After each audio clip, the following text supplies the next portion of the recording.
Hello दोस्तों, नमस्ते। कैसे आप सभी? स्वागत है आपका नीरज जी अकेडमी पे। तो आज हम एनयूएस को लेकर डिटेल्ड वीडियो कर रहे हैं। नवोदय विद्यालय समिति, कल हमने क्यूएस को लेके पूरी डिटेल कर ली थी 15 मिनट में। तो आज थोड़ी सी वीडियो बड़ी हो सकती है। तो नवोदय विद्यालय समिति की पूरी जानकारी हम पढ़ रहे हैं आज, जो कि इंट्रो में, जो कि एनयूएस के अभी रिजल्ट आने लगे फिजिक्स में और इंट्रो अभी स्टार्ट होंगे। तो आप इंट्रो के लिए जाओगे तो obvious सी बात है कि आपसे पूछेंगे कि केवीएस एनवीएस से रिलेटेड जो भी जानकारी हो आपको पूरी उसके बारे में पता होना चाहिए। तो चलिए आज नवोदय विद्यालय समिति की जानकारी हम पढ़ लेंगे।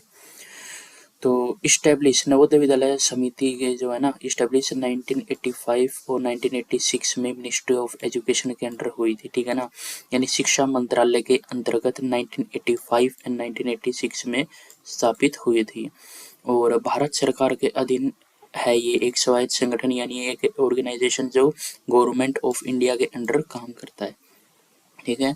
जो नवोदय विद्यालय समिति है उन उसकी जो स्कूल की स्थापना है वो 1985-1986 में मिनिस्ट्री ऑफ एजुकेशन के तहत हुई थी, स्थापित हुई थी और भारत सरकार के अंतर्गत ये है ऑर्गेनाइजेशन काम करता है। तो इसके चेयरमैन जैसे हमने कल पढ़ा था, तो चेयरमैन है जो हमारे इंडिया के एजुकेशन मिनिस्टर हैं श्री प्रहलाद जोशी। वो हैं इस वो हैं नवोदय विद्यालय समिति और केंद्रीय विद्यालय संगठन के चेयरमैन हैं, ठीक है ना।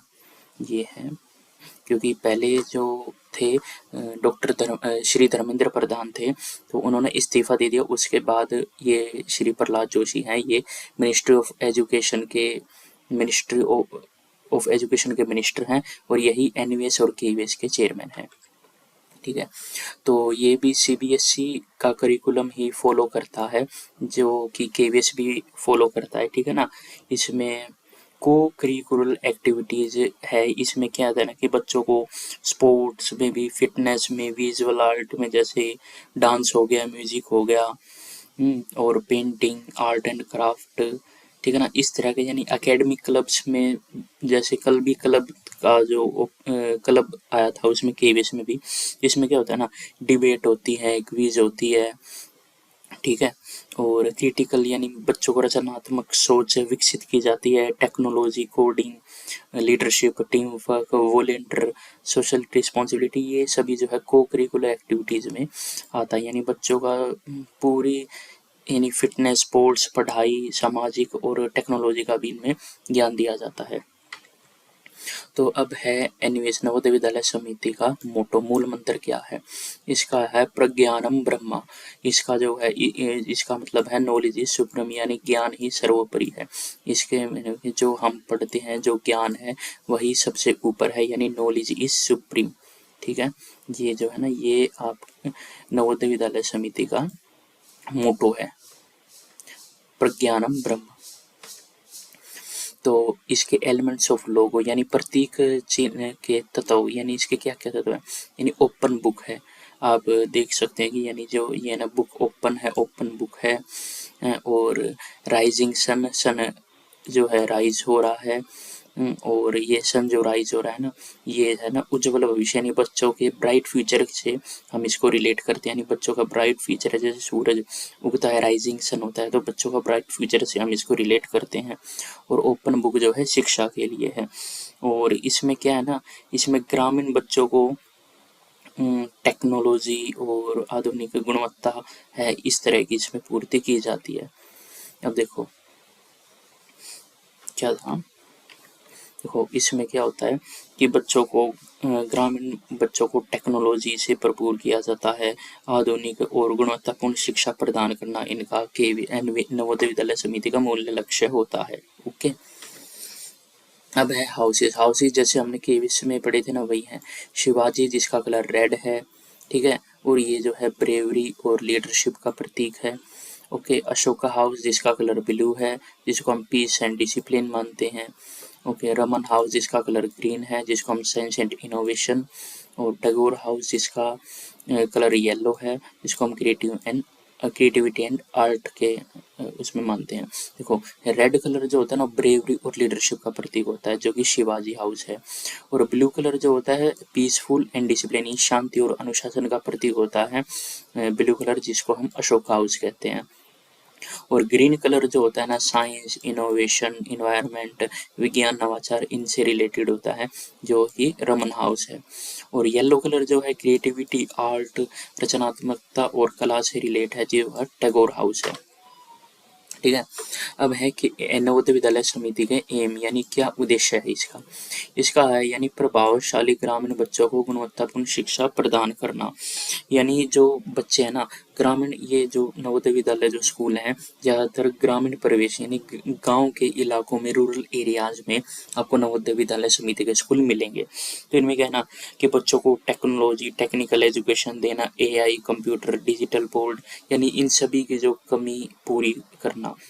यानी बच्चे क्या सोचते हैं कि आज भी हमारे समाज में ये है कि जो गांव के बच्चे होते हैं वे टेक्नोलॉजी यानी एआई, कंप्यूटर, टेक्निकल एजुकेशन में थोड़ा सा पीछे रहते हैं। तो नवोदय विद्यालय समिति का यही एक मुख्य एम है कि जो गांव के बच्चे हैं उनको लिए टेक्नोलॉजी हो गया, ओके, टेक्नोलॉजी एजुकेशन हो गया, कंप्यूटर हो गया, एआई हो गया, इन सभी की कमी को पूरी करना ही नवोदय विद्यालय समिति का एम है।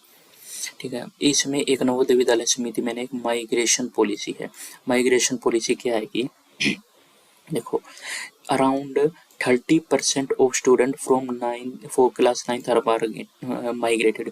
जो क्लास 9th है, जैसे इसमें आप समझना कि जो क्लास 6 से नवोदय विद्यालय समिति स्कूल स्टार्ट होते हैं, और क्लास 9th के जो बच्चे हैं ना उनके 30% बच्चे, जो भी क्लास में है उनके 30% बच्चे हैं, उनका माइग्रेशन होता है। उनका माइग्रेशन किस आधार पर होता है आप देखो, जैसे कि हिंदी लैंग्वेज, हिंदी स्पीकिंग जो रीजन है, जैसे अपना जो नॉर्थ इंडिया हो गया वो हिंदी स्पीकिंग एरिया है, तो हिंदी स्पीकिंग रीजन है, वहाँ से उनको साउथ में भेज दिया जाता है, यानी north non Hindi speaking region में भेज दिया जाता है। और जो साउथ वाले बच्चे उनको नॉर्थ में भेज दिया जाता है। यानी कि जो हिंदी स्पीकिंग है उनको साउथ नॉन हिंदी रीजन में भेज दिया जाता है। जो नॉन हिंदी रीजन है, जो साउथ वाले हैं, उनको नॉर्थ के ऊपर, नॉर्थ रीजन में भेज दिया जाता है। ये किसी के ऊपर कोई ज़बरदस्ती नहीं होती, बच्चों और पेरेंट्स की सहमति से ही इनका माइग्रेशन किया जाता है। ठीक है। और इसमें क्या है ना, the migration last 1 academic year, यानी एक साल के लिए माइग्रेशन होता है। जैसे बच्चा 9th में जाता है तो 10th क्लास में आएगा, जैसे 9th क्लास का 1 साल का पूरा यानी जो सिलेबस है, अपनी पूरी पढ़ाई एग्जाम दे के जब 10th में होगा, जब वो यहाँ से 1 साल अपना पूरा करके वो अपने जहाँ से रीजन में है वो अपने रीजन में वापस आ जाएगा। ठीक है। अब है NVS plays a crucial role promoting national integration through migration policy. इसमें क्या है ना कि कल्चरल एक्सचेंज होता है, यानी ये राज्य की संस्कृति है वो आपस में मिलती। जैसे बच्चा नॉर्थ से साउथ जा रहा है और साउथ से नॉर्थ आ रहा है, तो बच्चे की है ना संस्कृति आपस में बंटवारा होगा, भाषा, रहन सहन, आपस में एक दूसरे की रहन सहन, संस्कृति, भाषा के बारे में सीखेंगे। ठीक है। यानी जो नॉर्थ वाला बच्चा है वो साउथ की संस्कृति सीखेगा, उस साउथ वाला बच्चा है वो नॉर्थ रीजन की संस्कृति को जानेगा। और यानी इसमें क्या है कि बच्चों को नेशनल इंटीग्रेशन, यानी कि इसमें बच्चों के पीछे भाईचारा, आपसी समझ और देश प्रेम की भावना का विकास करना होता है। यानी बच्चे आपसी भाईचारे में रहे, कोई लड़ाई झगड़ा नहीं करे, आपस में देश प्रेम की भावना रहे, आपसी समझ बनी रहे उनमें, इस तरह से इनका माइग्रेशन होता है। माइग्रेशन समझ आ गया होगा आपको, दोबारा जान लेते हैं। 30% बच्चों का होता है 9th क्लास में, जो कि 1 साल के लिए जाते हैं, और इनको लैंग्वेज के बेस पे भेजा जाता है। जो हिंदी स्पीकिंग है उनको साउथ में भेज दिया जाता है, और साउथ वाले जो नॉन हिंदी उनको नॉर्थ साइड में भेज दिया जाता है। ठीक है। वो किस लिए, आपसी भाईचारा बने रहे, एक दूसरे की संस्कृति, कल्चर को जाने, भाषा, रहन सहन को समझे, देश प्रेम की भावना का विकास करने के लिए ऐसा किया जाता है माइग्रेशन। अब देखो, जो नवोदय विद्यालय समिति है ना वो एक रेजिडेंशियल स्कूल है, यानी आवासीय शिक्षा है। ठीक है। और इसमें एनवीएस प्रचलित आवासीय शिक्षा छात्रों के समग्र विकास में महत्वपूर्ण भूमिका निभाता है। यानी इसमें क्या है ना, बच्चे रेजिडेंशियल स्कूल यानी बच्चे ना स्कूल में ही रहते हैं, उनका खाना पीना रहना सुबह से रात तक यानी 24/7 वे अपने स्कूल में रहते हैं। जब छुट्टी होती है, जैसे कोई गर्मियों की, सर्दियों की, कोई होली दिवाली यानी फेस्टिवल आता है, उनकी छुट्टी में बच्चे अपने घर जाते हैं, वरना मंडे टू संडे अपने स्कूल में ही रहते हैं। तो ये स्कूल में रहने यानी ये रेजिडेंशियल स्कूल है, बच्चे एक दूसरे के 24 घंटे बच्चे आपस में ही रहते हैं। तो उनसे क्या फ़ायदा होता है? देखो, बच्चों को एक तो डिसिप्लिन में रहना आएगा, ठीक है ना, और स्वतंत्रता यानी उनकी इंडिपेंडेंस का विकास होगा, यानी ठीक है ना, बच्चे डिसिप्लिन हो गए यानी एक अनुशासन को समझेंगे हैं, और फ्रीडम होगी, फ्रीडम को अच्छी तरह उपयोग कर पाएंगे, ठीक है ना, गलत उपयोग नहीं करेंगे, क्योंकि वहाँ पे पता हॉस्टल वार्डन हो गए, टीचर्स हो गए, इनके उसमें नज़र उनको रहना पड़ता है। और एंश्योरिंग 24/7 लर्निंग इन्वायरमेंट यानी 24/7 शिक्षण वातावरण सुनिश्चित करना। 24/7 घंटे जो है ना, इनको शिक्षण वातावरण में रहना पड़ता है, इनको अच्छा वातावरण दिया जाता है, खेलने का समय भी होता है, ठीक है ना, खाने का समय अलग होता है, पढ़ने का समय अलग होता है, नहाने का भी टाइम होता है, ठीक है ना, हर चीज़ को टाइम डिसिप्लिन तरीके से होता है। और अगला है promoting peer learning and collaboration यानी सहपाठी सीखने और सहयोग को बढ़ावा देते हैं। देखो देखो, जैसे बच्चे हैं आपस में रहेंगे, पूरा दिन रहेंगे, सुबह से रात तक रहेंगे, तो आपस में एक दूसरे से सीखेंगे। कोई किसी को नहीं समझ आए, कुछ डाउट है यानी किसी को कुछ करने में समस्या आ रही है, तो एक दूसरे की मदद करेंगे, एक दूसरे से आपस में सीखेंगे, मदद एक दूसरे का कोलैबोरेशन होगा, यानी एक तो पीयर लर्निंग होगी और एक सामूहिक शिक्षा होगी। इनमें बच्चे एक साथ बैठ के शिक्षक के बिना भी आपस में सीख सकते हैं, ठीक है। और building social and skill and emotional maturity यानी सामाजिक कौशल और भावनात्मक परिपक्वता का निर्माण, यानी बच्चों में क्या है ना, सोशल स्किल, सामाजिक यानी बच्चे एक दूसरे से, कोई वो अच्छा काम कर रहा है तो बच्चा उससे अच्छी स्किल सीखेगा। कोई इमोशनली मैच्योरिटी होती है यानी बच्चा उससे इमोशनली भी जुड़ेगा, यानी बच्चे आपस में एक दूसरे काफ़ी अच्छा सीखेंगे। तो रेजिडेंशियल स्कूल का काफ़ी अच्छा फ़ायदा है। आप भी हॉस्टल में रहे होंगे, कहीं कॉलेज में हॉस्टल में रहे होंगे, है ना, और कॉलेज के दौरान आप कहीं तैयारी की होगी, तो आपने कहीं फ्लैट लेके पीजी में रहे होगे, तो आपको पता है कि यानी पीयर ग्रुप आपके दोस्तों का बहुत अच्छा, आपको काफ़ी मदद मिलती है, साथ में रहने को सीखना भी मिलता है, कुछ नहीं आता तो आप समझ भी सकते हैं। तो काफ़ी रेजिडेंशियल स्कूल का काफ़ी फ़ायदा है, ठीक है। अब आते हैं केवीएस और एनवीएस में डिफरेंस, यानी केवीएस और एनवीएस में क्या अंतर है। देखो,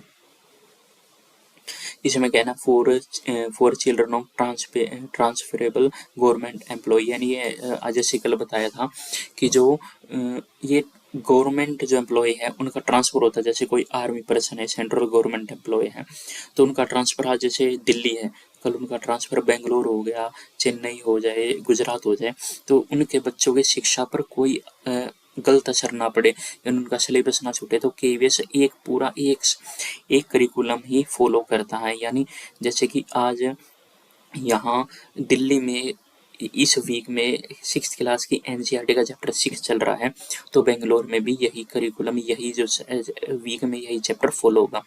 यानी ये होता है कि उनको आसानी से एडमिशन मिल जाएगा, उनके बच्चों को जो गवर्नमेंट एम्प्लॉय है उनको एजुकेशन में कोई पीछे नहीं हटता है, यानी ये चैप्टर वहाँ चल रहा है तो दूसरे स्टेट में कोई चैप्टर नहीं चलेगा, इस तरह की कमी उनको महसूस नहीं होगी। ये केवीएस का मुख्य एम है।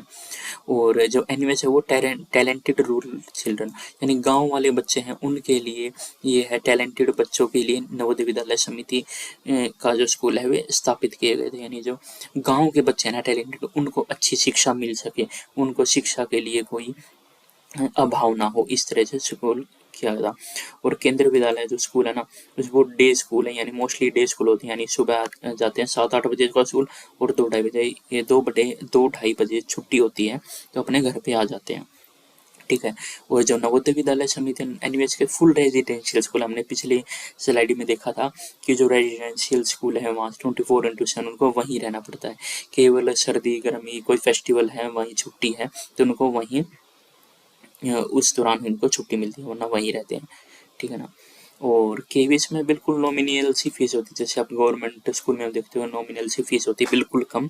और जो नवोदय विद्यालय समिति बिल्कुल फ्री एजुकेशन देता है, और बोर्डिंग और लोडिंग, यानी इसमें क्या है ना कि बिल्कुल फ्री एजुकेशन होता है। इसमें रहना खाना पीना सब कुछ फ्री होता है बच्चों के लिए। अच्छी शिक्षा होगी, ठीक है ना, किसी प्रकार की कोई दिक्कत नहीं होगी। जो इक्विपमेंट्स जो है सभी बच्चे इस्तेमाल कर पाएंगे। खाना पीना रहना हॉस्टल फैसिलिटीज सब कुछ बच्चों को फ्री दी जाएगी सेंट्रल गवर्नमेंट के तहत, ठीक है। और ये केवीएस में है सेंट्रल गवर्नमेंट एम्प्लॉयड चिल्ड्रंस। ये जो पहले बनाए गए थे कि भी जो आर्मी पर्सन है सेंट्रल गवर्नमेंट एम्प्लॉय है उन्हीं के बच्चों के लिए बनाए जाए, पर अब ऐसा नहीं है। अब यहाँ लकी ड्रॉ सिस्टम कुछ ऐसा होता है जिससे इन बच्चों का एडमिशन होता है, और इसमें अब कोई भी बच्चा एडमिशन ले सकता है। ये नहीं कि केवल गवर्नमेंट एम्प्लॉय के बच्चे ही लेंगे, ऐसा नहीं है, ठीक है ना। और नवोदय विद्यालय समिति में रूरल टैलेंटेड चिल्ड्रन का एडमिशन होता है, वह एंट्रेंस एग्जाम होता है। एंट्रेंस एग्जाम होता है नवोदय विद्यालय समिति में। गांव वाले बच्चों को ही ज़्यादा इसमें क्या है ना, एक तो आरक्षण टाइप दिया जाता है, जो कि रूरल एरिया के बच्चे होते हैं उनका एडमिशन होता है, उनको एग्ज़ाम होता है, और एग्ज़ाम में पास करने के बाद इनका स्कूल में एडमिशन हो जाता है, ठीक है। और केवीएस में कोई एंट्रेंस एग्जाम नहीं होता। केवीएस में क्या है ना, academic excellence plus mobility. Academic excellence में क्या है ना कि पढ़ाई में बच्चों को उच्च स्तर की शिक्षा देना, यानी पढ़ाई में बच्चों को उच्च स्तर की शिक्षा देना, बेहतरीन आधुनिक ज्ञान देना, यानी जो आधुनिक एआई हो गया इन सब का ज्ञान देना, ठीक है।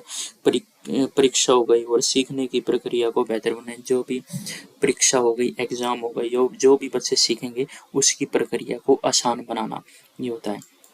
और इसमें नवोदय विद्यालय में होलिस्टिक डेवलपमेंट बच्चों का सामाजिक आर्थिक हो गया, भावनात्मक शारीरिक है ना, और नैतिक सभी तरह का विकास होता है, ठीक है ना। होलिस्टिक डेवलपमेंट पर केवीएस भी एक समान ही ध्यान देता है। केवीएस एंड एनवीएस में दोनों स्कूलों में बच्चों का होलिस्टिक डेवलपमेंट 100% होता है, यानी सेंट्रल गवर्नमेंट की है कि बच्चों को समग्र रूप से यानी होलिस्टिक समग्र रूप से बच्चों का विकास करना दोनों स्कूलों में। और ये होता है ना, इसमें नेशनल इंटीग्रेशन यानी देश के सभी नागरिकों को एकजुट करने का होता है, यानी नेशनल इंटीग्रेशन। बच्चों आपने देखा हो ना, जो साउथ से नॉर्थ, नॉर्थ से साउथ जाते हैं अपने, यानी देखा था आपने पीछे स्लाइड में, यानी जो हिंदी लैंग्वेज है और नॉन हिंदी उनका आपस में ट्रांसफर होता है, यानी बच्चों के आपसी नागरिकों को एकजुट रखना है ना। डिफरेंट डिफरेंट जो अलग अलग तरह के धर्म है भाषा, लोगों में आपसी प्यार बढ़े, देश में एकता और अखंडता मजबूत हो, इस तरह से बच्चों को नेशनल इंटीग्रेशन में लिया जाता है। और मोस्टली ये है ना अर्बन कंटोनमेंट एरियाज में होते हैं, नहीं आप देखोगे जो केवी स्कूल है ना वो शहरों में है ना, और या तो कंटोनमेंट यानी जो भी आर्मी हो गए, आर्मी के कैंट हो गए, एयरफोर्स BS7 के कैंट हो गए, यहाँ पे आपको केवीएस के स्कूल मिलेंगे। और नवोदय विद्यालय समिति के जो स्कूल है मोस्टली रूरल एरियाज यानी जो गाँव के स्कूल है, गांव के एरिया में मिलेंगे नवोदय विद्यालय समिति के स्कूल। अभी देखो एक ये है मोबिलिटी स्पोर्ट। मोबिलिटी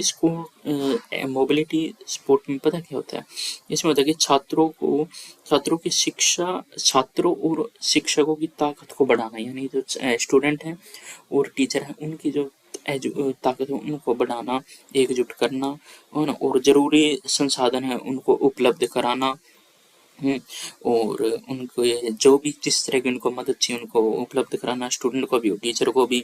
नई तकनीक प्रशिक्षण से कौशल सुधारना, ठीक है, ये होता है मोबिलिटी स्पोर्ट, ठीक है ना।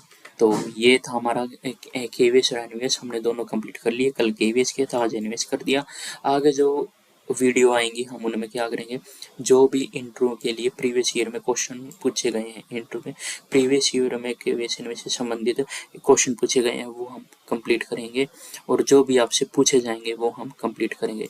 नेक्स्ट वीडियो आपको जल्दी मिलेगी। ये पूरी जो सीरीज है बिल्कुल फ्री है आप सभी के लिए, ठीक है ना। आप सभी को इससे जुड़ना है और बिल्कुल फ्री रहेगी। आपको जब तक इंट्रो होगा जब तक हम सारे क्वेश्चन जो हैं यानी बहुत सारे क्वेश्चन करेंगे जिससे आपको मदद मिल सके, ठीक है ना। पूरी यानी जो भी इंट्रो में क्वेश्चन पूछे जाएंगे किसी भी तरह के हम इसको कंप्लीट करेंगे। आपको क्या है तो एक तो चैनल को सब्सक्राइब कर देना, वीडियो को लाइक कर देना और शेयर भी कर देना जो भी केवीएस एनवीएस इंट्रो की तैयारी करे।